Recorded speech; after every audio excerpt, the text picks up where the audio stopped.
It's hard to keep up. One day it's on, one day it's off with these tariffs, the whiplash. What is your take when you listen to all this, and how worried are you about the impact of these tariffs on the global economy?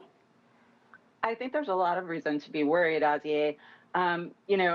Tariffs were a signature policy tool for President Trump during his first administration, and he clearly came into office intending to make them an even bigger signature policy tool during his second administration. He campaigned on tariffs really, really forcefully, and he was always clear that he planned to use them much more broadly, including against, strong allies. And that's what he's doing. He seems to have stepped back a few times, sort of waffled on some of these decisions, likely because of the market response, which has not been good and is getting worse. But he still seems pretty committed in his statements about, his vision for the reason behind the tariffs and what the tariffs might achieve. I think it's both a function of trying to justify tax cuts that he wants to see happen by creating a new source of government revenue, and also a function of just simply believing that tariffs are the tool that will bring industry back to the United States. But I don't think most economists agree. Aren't some of these agreements that he's criticizing, wasn't he the man in charge when these agreements like USMCA went into effect during President Trump's first term? One thing about Trump, yes, absolutely. And I think, something to take note of is that he is never done negotiating. So he may reach a deal with another leader that takes effect and holds and keeps the relationship stable for a period of time, but he's going to come back wanting more. And that's how it is right now with Mexico and Canada. All these countries facing U.S. tariffs now, most of them say there are no winners in a trade war.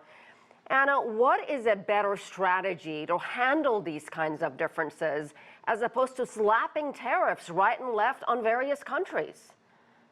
Well, there's no quick fix for, bringing industry back to the United States or for encouraging the development of specific industries in the United States.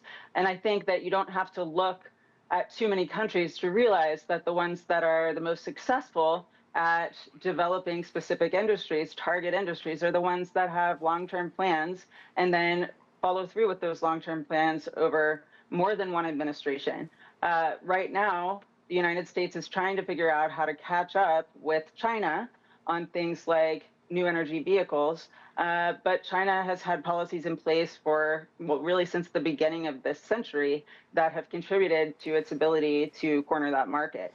So I think that there are fixes, but not quick ones. Are you getting the sense what the issue here is? I mean, first it was about the flow of fentanyl to the United States. Then it turned into protecting U.S. manufacturing. Then it was about protecting U.S. jobs. Then it was about protecting U.S. automakers. Which one is it? Does he even know? What's that? Sorry, I can hear you now. Okay. Okay. I think you missed my question then, Anna. I was asking you. you. I'm so sorry. No worries. I was just asking you what these tariffs are really about. Is it about the flow of fentanyl in the United States? Is it about protecting U.S. manufacturing? Is it about protecting American jobs? I mean, Donald Trump, even today, he said, we've been abused for a long time.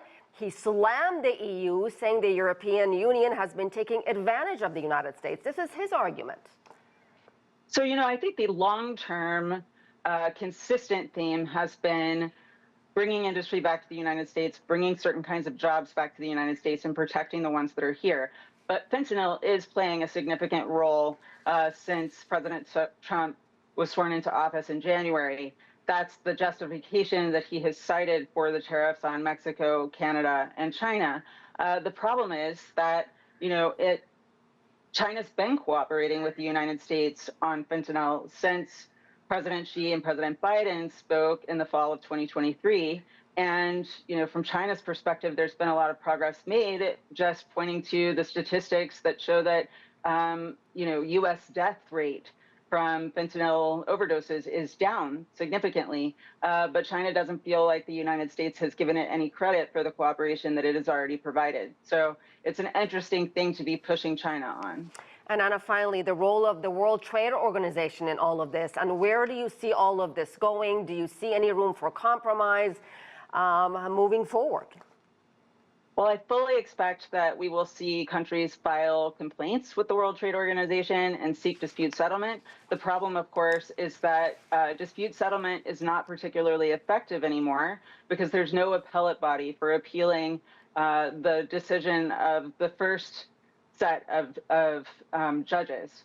And without the appellate body, there's not a ruling that has to be enforced. So if the U.S. doesn't like a ruling against it, the U.S. can simply ignore it.